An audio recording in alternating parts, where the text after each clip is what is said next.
On appelle ça la loi des 80-20.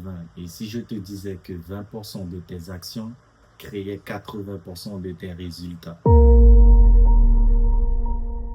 Bonjour, moi c'est Noah et bienvenue dans le déclic. Ici on parle des idées, des mécanismes et des réflexions qui peuvent changer notre façon de penser, de travailler et de construire notre vie. Et la loi des 80-20 est probablement l'une des idées les plus importantes que j'ai découvertes ces dernières années. Chapitre 1, l'illusion d'être occupé. La plupart des gens pensent qu'il faut tout faire, répondre à tous les messages, saisir toutes les opportunités, être partout. Faire plus, toujours plus. Mais le problème, c'est que plus tu dispenses ton énergie, moins tu avances sur ce qui compte vraiment. Chapitre 2, le principe qui change tout. La loi des 80-20 dit quelque chose de simple. Une petite partie de tes actions produit la plus grande partie de tes résultats. Autrement dit, 20% de ce que tu fais crée souvent 80% de ce que tu obtiens. Le problème, c'est que la plupart des gens passent leur vie à protéger les 80% qui changent presque rien. Chapitre 3.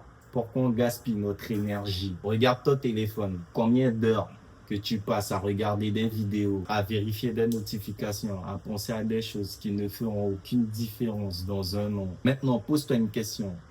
Quelles sont les quelques actions qui pourraient réellement changer ta situation? Peut-être apprendre une compétence, créer du contenu, lancer un projet, faire du sport, lire, économiser, construire quelque chose, tu vois. Ces actions-là sont peu nombreuses, mais elles sont difficiles. C'est pour ça que certaines personnes les repoussent. On préfère les petites tâches qui donnent l'impression d'être occupé. C'est une illusion. Être occupé ne veut pas forcément dire avancer. Chapitre 4. L'erreur que presque tout le monde fait. J'ai remarqué quelque chose. Beaucoup de personnes travaillent énormément, mais très peu travaillent sur l'essentiel.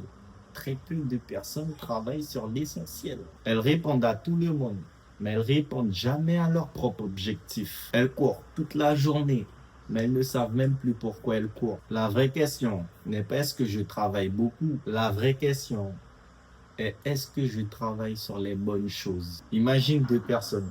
La première travaille 10 heures par jour sur des tâches sans importance. La deuxième travaille 3 heures par jour sur des tâches qui créent réellement de la valeur. Au bout d'un an, laquelle aura le plus avancé? La deuxième. Parce que l'intensité ne remplace pas la direction. Chapitre 5. Les vues, les résultats et ce qui compte vraiment. C'est exactement ce que beaucoup de créateurs de contenu découvrent. Ils passent des heures à regarder leurs statistiques, à comparer leurs vues, à modifier les détails insignifiants, alors que la seule chose qui compte vraiment, c'est la qualité du message et la régularité. Parfois, une vidéo fait peu de vues et pourtant elle change la vie d'une personne. Cette vidéo a plus de valeur que 10 vidéos oubliées en une journée. Le problème, c'est qu'on mesure souvent notre travail avec les mauvais indicateurs, les vues, les likes, les abonnés, alors qu'on devrait mesurer notre progression, notre discipline et notre capacité à créer. Parce qu'au final, les résultats suivent souvent ceux qui se concentrent sur l'essentiel. Chapitre 6, enfin le dernier.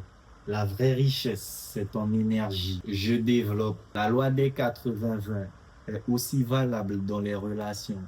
Ah, tu savais pas.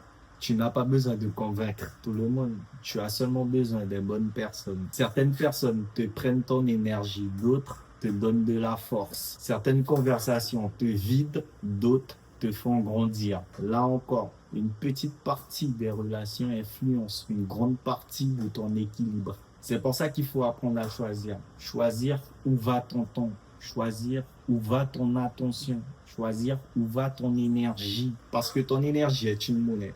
Tu peux soit la dépenser ou l'investir. Parce que pendant longtemps, je pensais qu'il fallait faire plus. Aujourd'hui, je pense qu'il faut faire moins, mais mieux. Moins de distractions, moins de bruit, moins d'obligations inutiles. Plus de concentration, plus de profondeur, plus d'essentiel. Si tu retiens une seule chose de cette vidéo, retiens celle-ci. Tu n'as pas besoin de faire 100 choses. Tu as besoin d'identifier les quelques actions qui peuvent réellement transformer ta vie et d'avoir le courage de leur consacrer la majorité de ton énergie. Parce que la question n'est pas est-ce que tu fais beaucoup, mais est-ce que tu fais ce qui compte vraiment?